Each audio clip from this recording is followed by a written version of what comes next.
Hello everyone, welcome to the physics academy. आज हम class 10th के लिए एक PYQ सीरीज लाए हैं।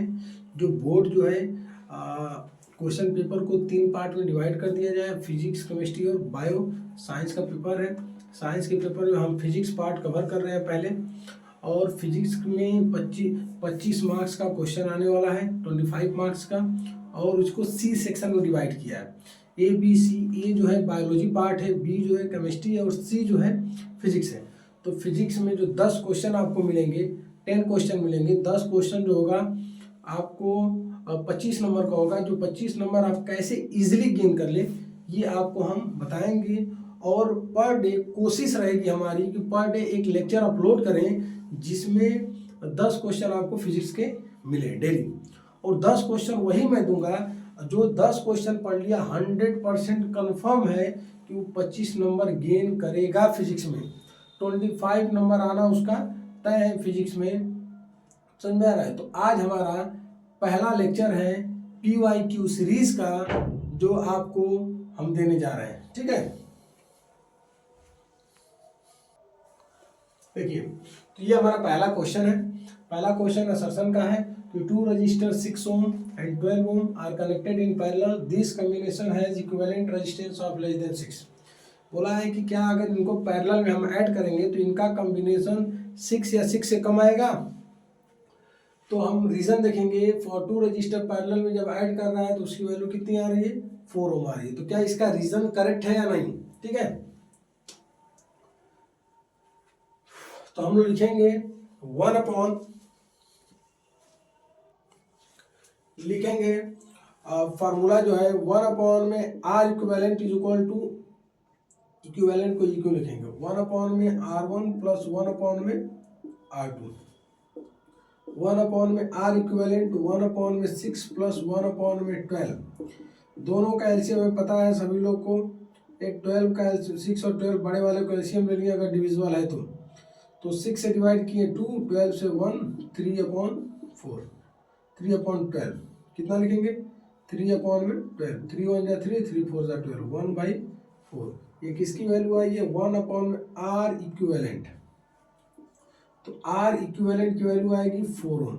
इसका मतलब जो रीजन था वो क्या है, सही है। Reason is the correct explanation of assertion. Assertion का सही एक्सप्लेनेशन कौन दिया है, रीजन। देखो 4 ओम जो है इसको हम इतना लेंदी मेथड से नहीं कर सकते हैं, इसको सिंपल के लिए बना दिया जाए कि आर इक्विवेलेंट बराबर R1 इंटू R2 ऐसे लिख दिया जाए, R1 इंटू R2 अपॉन में R1 प्लस R2। इस फार्मूले को याद रखेंगे जो कि एग्जाम में हमारा टाइम बचाएगा।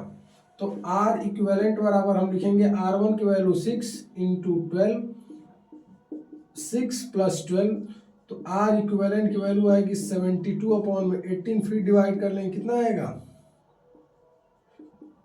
4 ओम। आर इक्विवेलेंट की वैल्यू फिर कितनी मिल गई हमको, 4 ओम। समझ में आ रहा है? तो ये हमारा पहला क्वेश्चन। वैसे आपको आज हम 10 क्वेश्चन कराएंगे, तो लेक्चर में आप लोग बने रहिए। ठीक है, क्वेश्चन नंबर सेकेंड देखिए। तो क्वेश्चन सेकेंड जो हमारा दिया है, the diagram below show a ray of light incident on a curve mirror. एक कर्व मिरर है, इसके ऊपर कोई लाइट इंसिडेंट हो रही है। उस रेज का नाम क्या दिया, बी रेज है। ये बी रेज आ रही है, उस सरफेस के ऊपर इंसिडेंट कर रही है। Surface it means mirror. Mirror के ऊपर लाइट क्या कर रही है, इंसिडेंट कर रही है। The incident ray is parallel to principal axis. हमने एक लेक्चर बनाया है, उस लेक्चर में आपको बताया गया है कि अगर कोई भी रेज प्रिंसिपल एक्सिस के पैरेलल होगी तो रिफ्लेक्शन के बाद वो कहाँ से जाती है, तो 2 कंडीशन बताए थे, या तो फोकस से जाएगी या फिर फोकस से जाएगी तो रिफ्लेक्शन के बाद पैरेलल हो जाएगी। 2 कंडीशन हमने बताया था। पैरेलल जाएगी तो फोकस से जाएगी तो पैरेलल, सेंटर ऑफ कर्वेचर से जाएगी तो उसी पाथ पे रिट्रेस कर जा रही थी, पोल पे जा रही थी, पोल पे सेम एंगल बना के डिफ्लेक्ट कर जा रही थी। तो पहला क्वेश्चन दिया है इसमें, A part, identify the types of mirror show in the figure. हमें मालूम है कर्व है, इसका मतलब कि पहले का जो आंसर है, फर्स्ट का आंसर जो होगा वो होगा concave. Concave mirror, concave mirror को हम लोग कन्वर्जिंग मिरर बोलते हैं। Concave mirror is also known as converging mirror.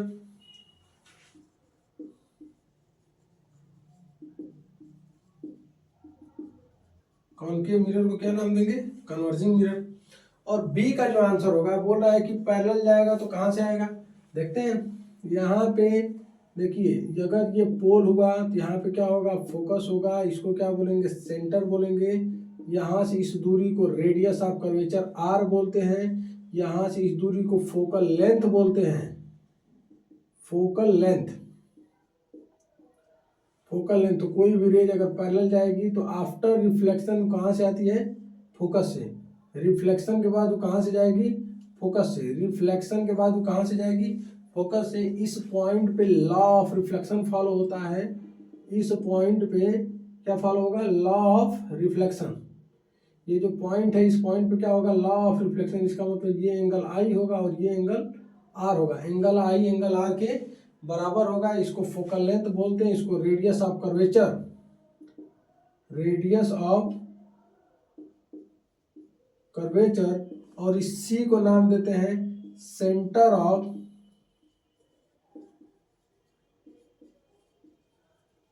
F. और आर के बीच में एक रिलेशन भी होता है, इसको भी हम लिख देते हैं F is equal to R by two. तो आर इज इक्वल टू कितना होगा, 2 इंटू एफ होगा। किसी न किसी क्वेश्चन में ऐसा देखने को हमको मिलेगा। तो सेकेंड का आंसर हमने इसी बोर्ड पे ही बना दिया उस डायग्राम के ऊपर कि पैरेलल जाएगा तो कहाँ से जाएगा, इफ रेज आर पैरेलल, लिख देते हैं if the rays are parallel to axis after reflection it goes from focus। कहाँ से जाएगी, फोकस से। रिफ्लेक्शन के बाद कहाँ से जाएगी, फोकस से। ये हमारा क्वेश्चन नंबर सेकेंड है। अब हम क्वेश्चन नंबर थर्ड की बात करेंगे। ये हमारा क्वेश्चन नंबर थर्ड। क्वेश्चन क्या दिया है, इन the figure a small object is placed 30 centimetre in front of the mirror. आपको फिर दिखाइए मिरर कैसा है, कॉनकेव मिरर है। कॉनकेव मिरर के सामने 30 सेंटीमीटर दूरी पे एक ऑब्जेक्ट को रखा गया है। Using the mirror formula calculate the image distance from the mirror. Mirror formula लगा के इमेज डिस्टेंस हमको फाइंड करना है कि ऑब्जेक्ट से कितने दूरी पे हम इमेज को पाएंगे, देखा जाएगा। State the nature of the image form. Nature कैसा होगा, रियल इन्वर्टेड होगा, इरेक्ट एंड वर्चुअल होगा। तो ये तो सिंपल सा क्वेश्चन है, चुटकियों में हम इसको करके दिखा देंगे। हमें पता है कि जब ऑब्जेक्ट को सी पे रखेंगे तो इमेज कितना बनेगा, सी पे 30 सेंटीमीटर सामने अगर रखें तो 30 सेंटीमीटर डाउनवर्ड इमेज बनेगी। जितना बड़ा ऑब्जेक्ट होगा उतना ही बड़ी इमेज बनेगी। हमने ये नेचर, पोजीशन, साइज सब हमको पता है कि रियल एंड इन्वर्टेड होगा, लेकिन फिर भी हम सॉल्व करके आपको दिखा देते हैं। ये सिंपल क्वेश्चन है, इसको इजी वे में कैसे करेंगे, यूजिंग द मिरर फार्मूला। तो मिरर फार्मूला क्या होगा, 1 में v प्लस 1 में u is equal to 1/f। अगर जब ऐसा हम काम करेंगे तो इस पे हाफ मार्क्स बोर्ड देता है, आधा नंबर हमको ऐसे मिल जाएगा, समझते रहिए, ठीक है। तो ये मिल गया। तो हमको u की वैल्यू दिया है कितना, 30 सेंटीमीटर, कॉनकेव है, नेगेटिव लिख लेंगे। और फोकल लेंथ इसका आधा होता है तो 30 का आधा ये क्या हो जाएगा, 15 हो जाएगा। 15 सेंटीमीटर होता है क्योंकि c का आधा होता है फोकल लेंथ, c मतलब रेडियस ऑफ कर्वेचर का आधा होता है। तो f की वैल्यू आ गई -15 सेंटीमीटर। फार्मूले पुट कर देंगे तो 1/v is equal to 1/f minus 1/u। 1/v की वैल्यू -1/15 माइनस और ब्रैकेट में 1/-30, माइनस और माइनस प्लस हो जाएंगे तो लिखेंगे 1/v is equal to, LCM आएगा 30, 15 से माइनस 2 बार में और 30 से प्लस 1 बार में -1/30। तो v की वैल्यू -30 सेंटीमीटर। हमने पहले ही बताया था जितना दूरी पे ऑब्जेक्ट है उतना ही दूरी पे क्या बनेगी, इमेज बनेगी। तो v की वैल्यू -30 बन गई। इसका मतलब कि distance from the mirror image की कितनी होगी, 30 सेंटीमीटर। पहले का आंसर हमने निकाल दिया। b वाले पार्ट को देखते हैं, state the nature of the image. Object को जब 30 पे रखें तो इमेज कहाँ बन गई, 30 पे। कहाँ बन गई, डाउनवर्ड बन गई। तो लिखेंगे NPS, नेचर, पोजीशन, साइज। हम तीनों चीज लिख देते हैं। बोर्ड जो भी पूछा है हम लिख के तीनों आपको दिखा दिए। आपको जो समझ में आएगा इसको नोट कीजिएगा। नेचर जो होगा रियल एंड इन्वर्टेड होगा, पोजीशन जो होगा at centre of curvature, size होगा size same size as object, जितना बड़ा ऑब्जेक्ट था उतना ही बड़ी इमेज बन गई। समझ में आ रहा है? अब हम चलेंगे क्वेश्चन नंबर 4 की तरफ। ठीक है, किधर चलेंगे हम लोग? Question number 4। क्वेश्चन 4 है the figure show a ray of light passing from air into rectangular glass slab of refractive index 1.5 दिया है। एक ग्लास स्लैब है, 30 डिग्री के एंगल पे कोई लाइट इंसिडेंट कर रही है इस मीडियम में, वाटर में, और पूछा क्या है यूजिंग स्नेल्स लॉ। तो सबसे पहले हमें स्नेल्स लॉ मालूम होना चाहिए। स्नेल्स लॉ क्या होता है? Mu is equal to sine of ratio of angle I to the sine of ratio of angle R. इसका मतलब है कि ऑप्शन ए को जब हम सॉल्व करेंगे तो mu is equal to sine i upon में क्या लिखते हैं? साइन आर, जिसकी रिफ्रैक्टिव इंडेक्स दिया है 1.5, लिखेंगे 1.5 is equal to sine of angle i दिया है 30 डिग्री अपॉन में साइन ऑफ एंगल आर। तो साइन ऑफ एंगल आर बराबर साइन 30 की वैल्यू 1/2 होती है अपॉन में 1.5, 1/2 लिख दिए तो sine of angle R is equal to 1/2 upon में 3/2। इससे इसको कैंसिल आउट कर दिया जाए तो साइन आर की वैल्यू हो जाएगी 0.33।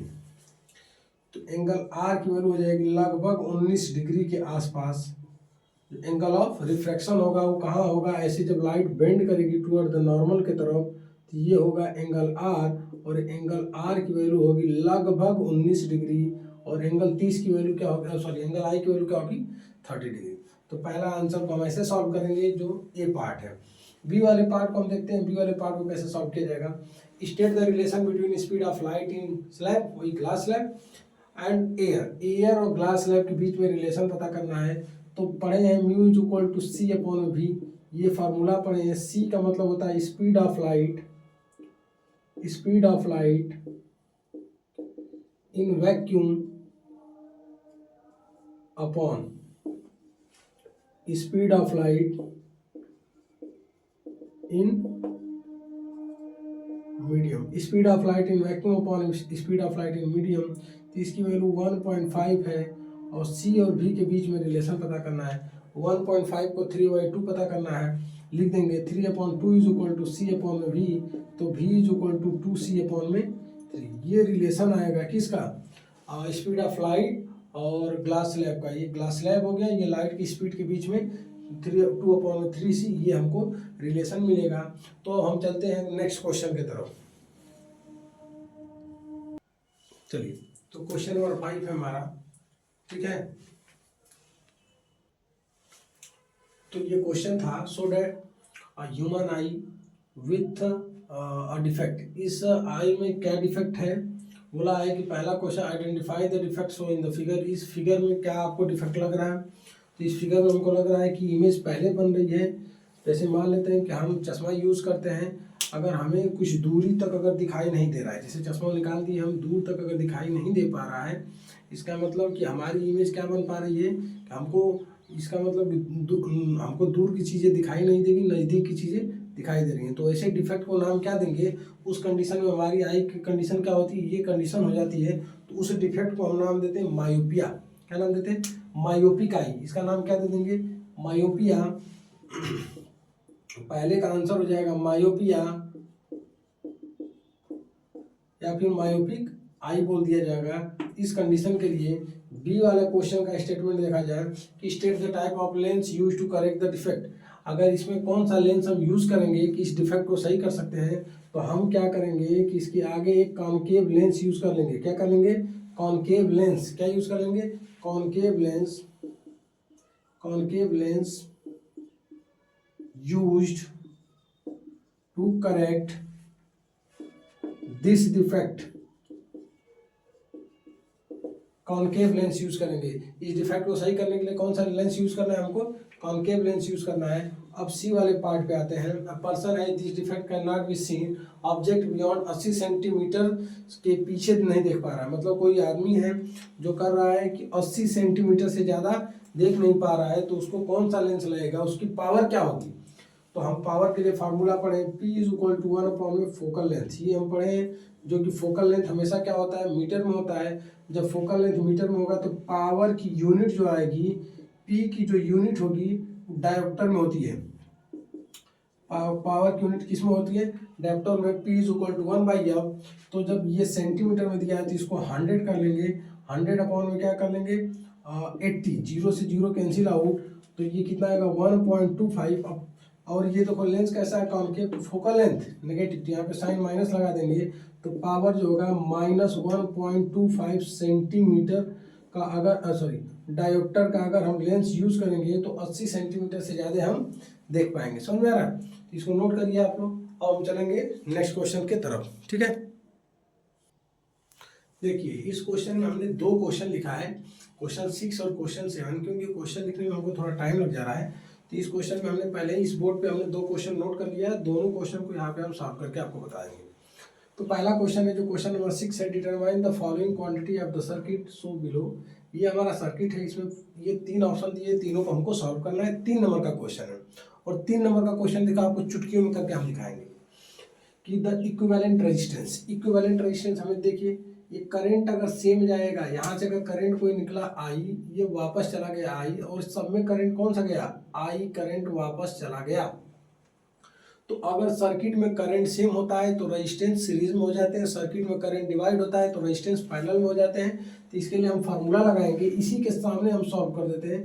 RS बराबर R1 plus R2 plus R3, इसका मतलब 20 प्लस 30 प्लस 50 को अगर ऐड कर देंगे तो ये 100 ओम रजिस्टर हो जाएगा, जो कि फर्स्ट का आंसर हो जाएगा। फर्स्ट का आंसर कितना आ गया 100 ओम रजिस्टर। इसमें क्या पूछा है कि the total current from the power supply, इस जो पावर सप्लाई दिए गए हैं 125 वोल्ट की, तो उसमें करंट कितना होगा। तो हम फार्मूला आता है V बराबर I इंटू R, तो I इज इक्वल टू क्या लिखते हैं V अपॉन में R, V की वैल्यू 125 वोल्ट, और रेजिस्टेंस हम निकाले 100, डिवाइड कर देंगे तो आएगा 1.25 एम्पियर। ये जो मिल जाएगा हमको क्या मिलेगा, सेकेंड वाले क्वेश्चन का आंसर मिल जाएगा, जो 1.25 एम्पियर करंट आएगा इस पूरे सर्किट में। अब देखिए थर्ड क्वेश्चन दिया है, the current through each resistor, इस सारे रजिस्टर के अलोंग करंट क्या होगा बताइए। इसके लिए करंट I1 था, इसके लिए करंट I1 था, इसके लिए करंट I1 था, तो सबके लिए करंट क्या होगा I1 ही होगा। और I1 की वैल्यू कितना दिया है 1.25, तो हम लिखेंगे 20 ओम के लिए करंट जो होगा 1.25 एम्पियर, कामा 30 ओम के लिए जो करंट होगा 1.25 एम्पियर, कामा 50 ओम के लिए जो करंट होगा 1.25 एम्पियर। ठीक है, देखिए क्वेश्चन नंबर 6 को 3 नंबर का क्वेश्चन 10 सेकंड के अंदर हमने करके आपको दिखा दिया। तो क्वेश्चन नंबर 7 अब हम देखते हैं। क्वेश्चन 7 का जो होगा यहाँ पे आंसर, क्वेश्चन नंबर 7 का आंसर हम यहाँ पे सॉल्व करेंगे।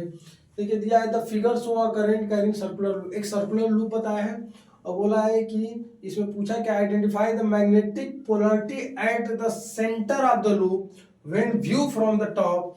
ये सर्कल है और ऊपर से हम ऐसे देख रहे हैं, सर्कल ये है, ऊपर से हम देख रहे हैं, और पोलैरिटी बता रहे हैं कि कौन सी पोलैरिटी होगी। तो देखिए लूप को पता करने के लिए हम पोलैरिटी ऐसे चेक करते हैं कि हमने एक क्लॉक रूल पढ़ा है। क्या पढ़ा है, क्लॉक रूल पढ़ा है। क्या पढ़ा है हमने, क्लॉक रूल। क्लॉक रूल में एक साउथ क्लॉक और एक नॉर्थ क्लॉक ऐसे पढ़े थे, और एक था ऐसे। देखिए एक नॉर्थ था, एंटी क्लॉकवाइज घूमे, और दूसरा कैसा घूम रहा है क्लॉकवाइज। मतलब ये जो घूम रहा है क्लॉकवाइज ऊपर से देख रहे हैं, तो इनकी पोलैरिटी क्या होगी, ऊपर से देखने पे ये साउथ होगी, इनकी पोलैरिटी क्या होगी साउथ होगी, according to clock rule. According to clock rule के हिसाब से इनकी पोलैरिटी क्या होनी चाहिए, साउथ होनी चाहिए। और सेकेंड क्वेश्चन इनका दिया है कि state the rule use to determine this polarity. ये कौन सा रूल यूज किया गया है जिसमें हम इनकी पोलरिटी को बता पा रहे हैं। तो हम देखिए सिंपल सा सीखे हैं कि अगर किसी वायर में करंट अपवर्ड है, करंट ऊपर जा रहा है, तो थंब रूल को लगाएंगे, थंब को लगाएंगे in the direction of current. अब फोर फिंगर को कर्ल किया जाएगा, जैसे ये करंट ऊपर जा रहा है, फोर फिंगर को क्या कर लें, कर्ल कर लिया जाए। तो इसके लिए जो आंसर हम लिखेंगे, राइट हैंड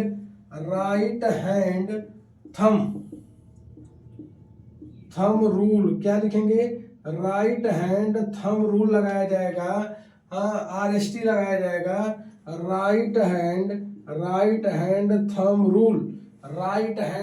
रूल लगा दिया गया कि थंब को लगाएंगे, direction of current, four finger को कर्ल कर लिया जाएगा, जिधर घूमेगा उधर क्या लगा देंगे, हम बता देंगे कि डायरेक्शन किधर है करंट का। ठीक है, थर्ड क्वेश्चन दिया है सी पार्ट इसका, the current is double, what happen to magnetic field. हमें पता है कि मैग्नेटिक फील्ड जो होती है करंट के डायरेक्टली प्रोपोर्शनल होती है।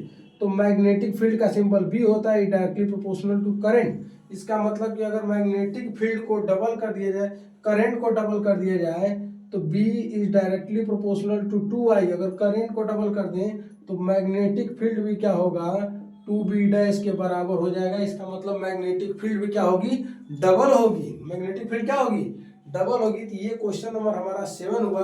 3 क्वेश्चन और हमको आज करना है, ठीक है। चलिए, तो क्वेश्चन नंबर 8 और 9 को हम एक साथ फिर बोर्ड पे लाए हैं। क्वेश्चन में थोड़ा समय लग जा रहा है लिखने में, इस वजह से हम क्या कर रहे हैं कि दो क्वेश्चन को ही कोशिश कर रहे हैं कि आपको करा दें।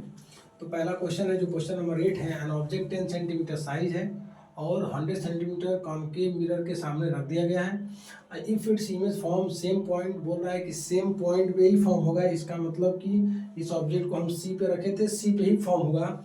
और फाइंड द फोकल लेंथ। तो हम पहले रे डायग्राम एक बनाते हैं। रे डायग्राम ऐसा हल्का सा बना लेंगे हम। ये हमारा पोल हो गया, ये हमारा फोकस हो गया, ये हमारा सेंटर हो गया। सी के ऊपर थोड़ा बड़ा लिखते हैं, ये फोल हो गया, सेंटर हो गया। सेंटर के ऊपर ये 10 सेंटीमीटर का ऑब्जेक्ट है। अगर कोई रेस पैरेलल गई, पैरेलल के बाद रिफ्लेक्शन हुआ, और रिफ्लेक्शन के बाद जो इमेज बनेगी वो कहाँ से बन गई, फोकस होते हुए ऐसे चली आई, ठीक है। और 2 रेस गई, एक चली गई पोल पे, हम लेके चले जाते हैं, एक पोल पे लेके चले गए, पोल से क्या किया, ऐसे आके बन गया। इमेज कहाँ बन गई, यहाँ पे बन गई, सेम साइज पे बन गई। मतलब जहाँ से जितना बड़ा ऑब्जेक्ट था उतना ही बड़ी क्या बन गई, हमारी इमेज बन गई, ठीक है। तो हम फोकल लेंथ निकालेंगे। तो फोकल लेंथ देखिए, जब इसकी सी की दूरी हमको पता है कि 100 सेंटीमीटर है। कितना है, 100 सेंटीमीटर। ऑब्जेक्ट की दूरी कितनी है, 100 सेंटीमीटर है। तो इसका मतलब कि यू की जो वैल्यू आएगी -100 सेंटीमीटर, तो वी की वैल्यू कितनी आ गई, -100 सेंटीमीटर। एफ क्या होता है, r/2, रेडियस ऑफ कर्वेचर /2। तो -100/2 कर देंगे तो फोकल लेंथ आ जाएगी -50 सेंटीमीटर। फोकल लेंथ कितनी आ गई, -50 सेंटीमीटर आ जाएगी। मैग्निफिकेशन के लिए हम एक फार्मूला याद करेंगे कि m = पड़े -v/u। तो लिखेंगे माइनस ब्रैकेट में -100 और फिर लिख दिया जाएगा और -100 लिख दिया जाएगा। इससे ये कैंसिल आउट आ जाएगा। तो मैग्निफिकेशन की वैल्यू -1 आएगी। मैग्निफिकेशन की वैल्यू क्या आएगी, -1 आ गई, -1 आ जाएगी। इसकी वैल्यू 50 सेंटीमीटर। और देखिए उसके बाद हम करेंगे क्वेश्चन नंबर 2 को सॉल्व। क्वेश्चन नंबर 9 को सॉल्व करेंगे, जिसमें क्वेश्चन दिया है कि द सर्किट यूज, जब 12 वोल्ट की बैटरी यहाँ पे लगी है। कितने वोल्ट की बैटरी है, 12 वोल्ट की। इसके साथ एक R1 रेजिस्टेंस है, R2 है, R3 है। R1 की वैल्यू 4 ओम दिया है, R2 की वैल्यू 6 ओम दिया है, R3 की वैल्यू 12 ओम दिया है। तो हमको आइडेंटिफाई करना है कि R2 और R3 सीरीज में है कि पैरेलल में। सिंपल सी बात है, अगर करंट डिवाइड हुआ तो पैरेलल में, करंट सेम गया तो सीरीज में। हमको दिख रहा है कि यहाँ से करंट जो I1 जाएगा, I2 जाएगा, यही I1 करंट यहाँ पे डिवाइड हो जाएगा, इसमें I1 और इसमें I2 चला जाएगा। जब दोनों में डिवाइड होगा तो इसका मतलब हुआ कि ये कॉम्बिनेशन किसका है, ये कॉम्बिनेशन है पैरेलल का। किसका है ये कॉम्बिनेशन, ये कॉम्बिनेशन है पैरेलल का। तो इसका आंसर क्या होगा, पैरेलल हो जाएगा। Calculate the total resistance of the circuit. इस सर्किट का टोटल रेजिस्टेंस हमको फाइंड करना है। तो हम देखेंगे कि ये दोनों पैरेलल हैं। तो पैरेलल के लिए अभी हमने बताया, पैरेलल के लिए फार्मूला क्या लिखते हैं, 1/R equivalent 1/R1 plus 1/R2, या फिर R1 R2/R1 plus R2 R equivalent बराबर, तो R1 और R2 की वैल्यू, इसको R1 R2 मान लेते हैं, तो 6 इंटू 12 अपॉन में 6 प्लस 12 ये 72 अपॉन में 18, ये आंसर कितना आएगा 4 ओम आएगा। कितना आएगा 4 ओम आएगा। इसका मतलब हम एक सर्किट डायग्राम यहाँ बना लेते हैं, सिंपल सा एकदम। ये 12 वोल्ट की बैटरी, ऊपर जो रजिस्टर था 4 ओम का था, और नीचे एक जो रजिस्टर है ये भी हमको मिल गया 4 ओम का। दोनों कैसे दिखने लगे सीरीज में, दोनों कैसे दिखने लगे हमको सीरीज में। जब सीरीज में दिखेंगे तो आर सीरीज का मतलब होता है R1 प्लस R2, तो सीरीज में जोड़ देंगे 4 प्लस 4, सीरीज में आंसर आएगा 8 ओम। कितना आएगा सीरीज में आंसर आ गया 8 ओम। सीरीज में आंसर कितना आया 8 ओम। तो बी वाले का आंसर कितना आएगा 8 ओम आएगा। 3 नंबर का क्वेश्चन है, calculate the power consume in register R3। R3 जो है उस कितना पावर कंज्यूम करेगा। देखिए ये थोड़ा सा अच्छा क्वेश्चन आ गया, तो हम सबसे पहले पावर के लिए फार्मूला लगाएंगे P बराबर VI। P बराबर क्या लगाएंगे VI। तो अब इसका मतलब कि इसमें या तो पोटेंशियल पता कर लें या फिर करंट पता कर लें। तो यहाँ पे तो करंट डिवाइड हुआ था, और करंट के लिए रेजिस्टेंस दोनों का कॉम्बिनेशन हमको मिला था 4, और करंट हम इक्विवेलेंट करंट कितना निकाले हैं, करंट हमें निकालना पड़ेगा। ठीक है, टोटल करंट हम निकालेंगे, तो V बराबर क्या होता है V बराबर I इंटू आर। V बराबर I इंटू आर, V की वैल्यू है 12 और R की वैल्यू थी हमको 8 इंटू आई। तो I की वैल्यू हमको मिलेगी 12 अपॉन में 8, इसे डिवाइड कर देंगे 3 अपॉन में 4, तो 1.25 एम्पियर करंट मिल गया। कितना मिल गया 1.25, सॉरी, इसको जब डिवाइड करेंगे तो 0.82 होगा। कितना आएगा 1.5, 4 टू 8, 4 3 2, 3/2, 1.5 एम्पियर करंट कितना मिल गया 1.5 एम्पियर करंट मिल गया। इसका मतलब इसमें करंट जो गया 1.5, और यहाँ से जो करंट इन दोनों में गया है वो भी कितना गया है 1.5। तो इसके लिए हम फिर फार्मूला लगाएंगे कि V बराबर I इंटू आर। तो I की वैल्यू 1.5, और R इन दोनों को जब सॉल्व किए हैं, तो इन दोनों को सॉल्व करने के बाद हमको कितना मिला है 4। तो 15 और 4 इसको ऐड करेंगे तो V की वैल्यू आएगी, सॉरी इन दोनों को 6 और 12 को हम एक बार सॉल्व कर लें। 6 और 12 को तो कितना सॉल्व किए थे 6 और 12 को 4 आया था, तो कितना आएगा 6 वोल्ट। V की वैल्यू कितनी मिल गई हमको 6 वोल्ट। P बराबर VI रखते हैं। P बराबर कितना रखेंगे V इंटू आई, तो यहाँ पे रख देंगे। देखिए V इसके लिए कितना आ गया 6 वोल्ट, इसके लिए भी कितना आ गया 6 वोल्ट के इक्विवेलेंट हमको पोटेंशियल मिल गया। हमको इक्विवेलेंट क्या मिल गया, हमको इक्विवेलेंट पोटेंशियल मिल गया, देखा जाएगा। ठीक है, तो V की वैल्यू कितना मिल गया हमको 6 वोल्ट मिल गया। तो जो करंट I3 निकालेंगे तो I3 बराबर V3 अपॉन में R3 कर लिया जाए। R3 V बराबर IR होता है, V बराबर I इंटू आर। तो हमको क्या निकालना था, V की वैल्यू 6 मिल गई और I3 निकालना है, और R की वैल्यू 12 मिल जाएगी। तो I3 की वैल्यू 6 अपॉन में 12 कर देंगे तो 1/2, इसका मतलब 0.5 आ गया। 0.5 एम्पियर करंट जाएगा किस में R3 में। तो फिर हम फार्मूला लगाएंगे P बराबर VI। तो V की वैल्यू हम निकालें 6 और इंटू कर देंगे 0.5 एम्पियर करंट निकाल दिए, तो पावर जो आएगा 3 वाट आएगा। कितना आएगा पावर 3 वाट। इस सर्किट में R3 रजिस्टर जो होगा 3 वाट का पावर कंज्यूम करेगा। अब देखिए आज जो PYQ सीरीज चली है उसका मेरे पास एक लास्ट क्वेश्चन है जो बहुत ही बेहतरीन क्वेश्चन है, जो आपके बोर्ड एग्जाम के लिए प्रॉफिट देगा। तो देखिए ये हमारा लास्ट क्वेश्चन है और आज के सीरीज का अंतिम क्वेश्चन रखा गया है, क्वेश्चन नंबर 10। हमने बोला था कि आज हम 10 क्वेश्चन कराएंगे चाहे जितना समय लगे, और बोर्ड में आपको 25 नंबर दिला के ही रहेंगे। तो देखिए the figure show the circuit, एक सर्किट डायग्राम दिया है जिसमें पोटेंशियल डिफरेंस 12 वोल्ट दिया है, is applied between A and B. A और बी के बीच में पोटेंशियल डिफरेंस लगाया है। तो draw the equivalent circuit diagram by reducing the combination of, मतलब रिड्यूस करना है, अलग अलग इसको सॉल्व करके एक सर्किट डायग्राम बनाना है। तो हम इन दोनों को पहले सॉल्व कर लेते हैं। ये दोनों हमको सीरीज में दिख रहे हैं, तो 1 में R equivalent is equal to 1 में R1 प्लस 1 में R2। तो 1 में आर इक्विवेलेंट की वैल्यू आएगी 6, सॉरी इसको डायरेक्ट फार्मूले पे हम कर लेते हैं। तो आर इक्विवेलेंट की वैल्यू आएगी 6 इंटू 3 में 6 प्लस 3, 6 3 18 आएगा, अपॉन में 9 कर लेंगे तो आर इक्विवेलेंट की वैल्यू आएगी 2 ओम रजिस्टर आएगा। तो इसका मतलब कि हमको एक बैटरी लगाना है, 2 और 3 को सीरीज में ऐड कर लेते हैं।